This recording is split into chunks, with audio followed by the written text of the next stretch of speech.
Did you know that Case and Huff and Schlieder has been servicing customers in the tri-state area for nearly 100 years? As an independent insurance agency, they have the flexibility to find the right value for your business, farm, and personal insurance needs. Case and Huff and Schlieder is a locally owned agency. Their agents and support team are ready to help. Give them a call or find them on Facebook. Case and Huff and Schlieder, proud sponsor of the Muddy River News Business Spotlight.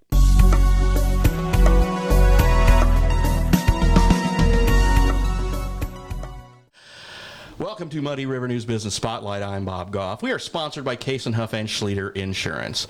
Agriculture and manufacturing are the backbone of America, especially rural America. And my guest today, well, their family business has been involved in that for 70 years in Illinois and Missouri. And I am talking to a couple of the leaders of Doyle Manufacturing Equipment Company, Monty Doyle, the president, and Katie Doyle, the director of human resources. Welcome.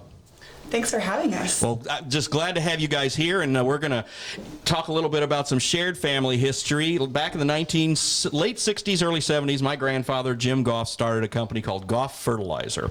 And when I was a little kid, there were many times where I rode in a truck with my grandpa, my dad, or my uncle, and I was riding in some big red Ford truck that had either a red or a white Doyle bed on the back. Had the spreader, spread the lime, spread dry fertilizer, then they bought the equipment to mix it themselves and all that stuff, and it always the big Doyle was on there, and I think we got one of the first Shamrock spreaders, I believe, and then the big mixer. So my mom and dad will, and aunts and uncles will watch this fondly and kind of remember that. So, but anyway, welcome to the program. And in talking about small business, and again, you guys have been in business for 70 years. We talked about earlier. Monty, let's talk a little bit about how the company started and just. What was it that made your dad, your grandpa just kind of say, okay, this area needs this industry? So back in 1951, my granddad and he had a partner back then started the business. It was actually called Adams and Doyle, and his partner was Merlin Adams. And when they started out, they were in the liquor business, Stag beer and other liquors. Stag was one of the #1 beers back in the day. And then they were manufacturing truck spreaders, so for spreading lime and rock phosphate, and that's kind of how it got started in the early days, in the early 50s. And then as they went along, they kind of wanted to go different directions, and Merlin wanted to go more towards the liquor side, and Granddad wanted to stick in with the ag side, and then they kind of split their businesses and went different directions. But the name Adams and Doyle continued all the way up into the early 70s before it was changed to Doyle Equipment Manufacturing Company. Of course, that led to the M.F. Adams Industrial Park and Mississippi Bell Distributing, and of course they, I know Mark, of course, eventually sold, and that company has evolved as well. But your company, again, Doyle Equipment Manufacturing, Katie, this was a business you grew up in. Was there ever any doubt that you were going to help carry on the legacy? I think again, being in a family-owned, growing up in a family-owned business atmosphere and environment. It was just second nature. I didn't necessarily know what all the equipment did when I was young and growing up. Of course, just I wanted to do my own thing, and I did that. But I think in the back of my mind, of course, we want our cake and want to be able to eat it too. I always knew that's something that really intrigued me, was being, the only female or daughter within the Doyle family. I really wanted to bring something different to the company, and that always really inspired me. So, and Monty, I know you're very proud of your sons and Katie and helping to carry on that legacy. I know when when it came to me, and I ended up going to Mizzou, and I said, I think I'm going to study journalism instead of ag econ, because I worked a lot of summers at Goff Fertilizer, and it was hard work.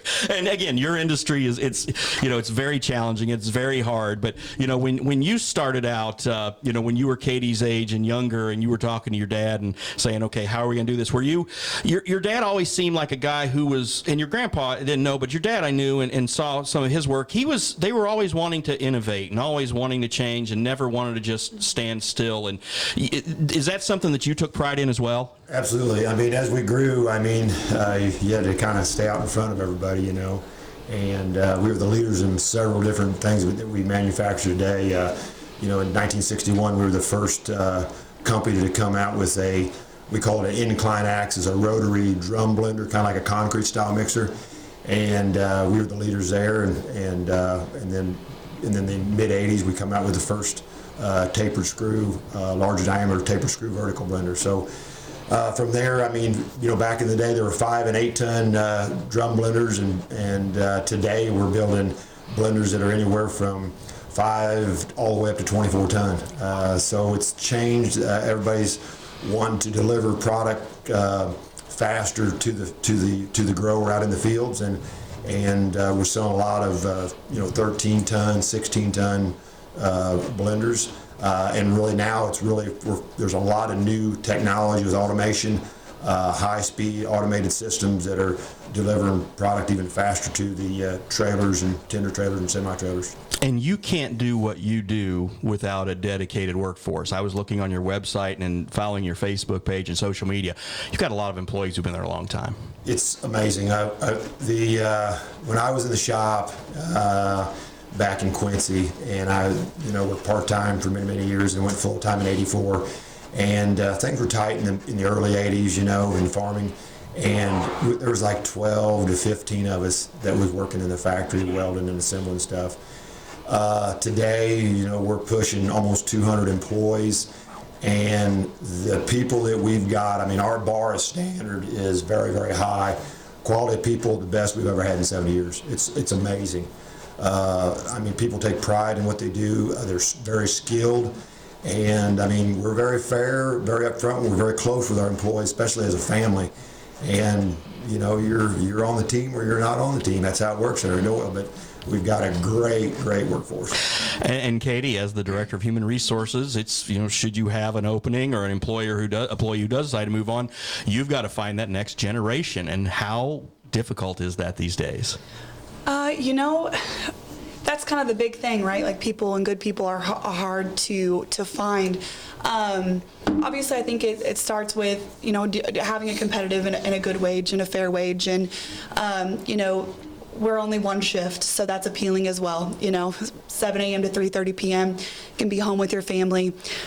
But, a big thing, kind of what Monty was talking about too, that I think is a huge key to our success that makes us a little bit different with being a family-owned and operated company, is just the investment that not only the Doyle family has, but our leadership as well, as far as the culture and investing in our people, actually knowing our people, where I feel like from the time that you come in for an interview through your orientation process, it's something that we go above and beyond to make it known that we truly care. And I think that's what we want, right? We want to be somewhere where we feel like a family, where we're known by name, and I think that really kind of sets us apart in that side of things, and bringing and keeping good people.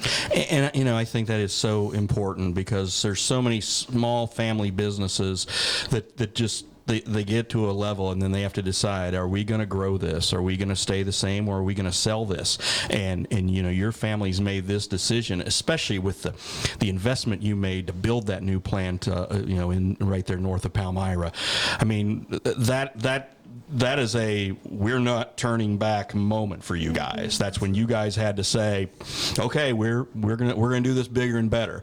And I think when that decision made, when the state of Missouri opened its arms and said come over and helped you, but again, it's some assistance, but you guys do the bulk of it.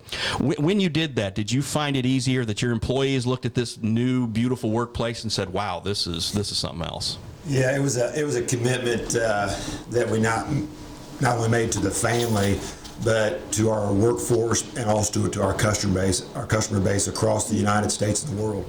And we're truly committed. We're here for the long haul. I'm just very fortunate to have Colt and Katie and Case all involved in it, heavily involved in it, and they just didn't all start at the top. I mean, they worked through the facility. They know the ins and outs of both companies, and I'm very fortunate with that. That seems to be a hallmark of a good, successful family business. Is you started out, somebody started out welding, somebody else started selling, you started out doing selling, marketing, whatever everybody had to do. You had to learn it from the ground up, right? Oh yeah, absolutely. For a full, and that was just something that I'm very thankful. Of course, like, it's some things where like, why is he making me do this? I know I can do really great over here, but for a full year, I did an internship, where I was in every single department. I learned how to weld. I was in product design. I was in the office accounting group. I was every department on the floor. I was in transportation. I went over the road with our over-the-road drivers to installs. I even got coined the name of one of our drivers, because then I was dropping off field loaders and spreaders within a 4-hour radius, and then I was driving all the way out to North Carolina by myself. I didn't even know how to back up a trailer. My dad sends me out with an 8-ton buggy all the way to North Carolina, and I'm going through the Smoky Mountains, probably going 80. I didn't get, so it was, and started really from, the bottom, where my entry wage was the same as an entry-level wage as one of the employees coming in. And again, it's kind of like when you're 22 years old, coming into the business. Yeah. I'm like, come on, Dad, seriously, I can go work here or here. I was working a couple jobs, and but that mentality, and that I'm very thankful for that, because that's I didn't know that I was going to be drawn to human resources, although people and communication is my strong suit. Sure. But he really helped pave the way of that, and my passion for our workforce and our people, and really just being able to not be above anybody, and just being able to where people feel comfortable coming to talk to me about questions, comments, concerns, whether it's with everyday, production, or, problems they're having at work or outside of work.